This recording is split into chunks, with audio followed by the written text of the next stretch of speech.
மக்களுக்காக 24 மணி நேரம் சுழன்று சுழன்று வேலை செய்திருக்கக்கூடிய ஒரு முதல்வரை இன்றைக்கு தமிழ்நாடு பெற்றிருக்குது. இதை விட தமிழ்நாடு மக்களுக்கு என்ன சார் தேவை?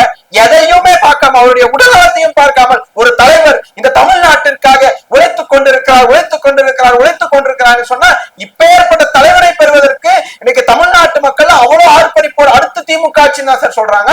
இதையெல்லாம் இவங்களால பொறுத்துக்க முடியாத அவரை பார்த்து சொல்றாங்க. உங்களை மாதிரி சாட்டர்டே சண்டே ஸ்கூல் லீவ் ஆனா வந்து பிரச்சாரத்துக்கு வருகிறார் என்னுடைய தலைவர் தளபதி அவர்கள். 7 நாளும் மக்களை சந்திக்க போறாரு. 7 நாளும் போய் மக்களை சந்திச்சுட்டு இருக்காரு. இன்னைக்கு வாங்க, இன்னைக்கு போய் ஒசூர் போயிட்டு வந்துருவாரு. நாளைக்கு எங்க இருக்காரு பாருங்க, நாளைக்கு அறிவாலயம் வருவாரு. நாளைக்கு எங்க இருக்காரு பாருங்க, தலைமைச் செயலகத்துல இருப்பாரு.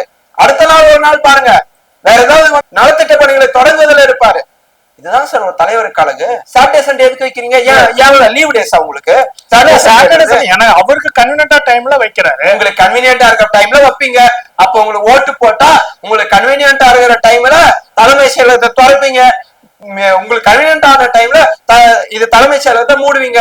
அறிவாலயம் 24 மணி நேரமும் செயல்பட்டு கொண்டிருக்கிறது. பனையூர் அலுவலகம் எத்தனை மணி நேரம் செயல்பட்டு கொண்டிருக்கிறது?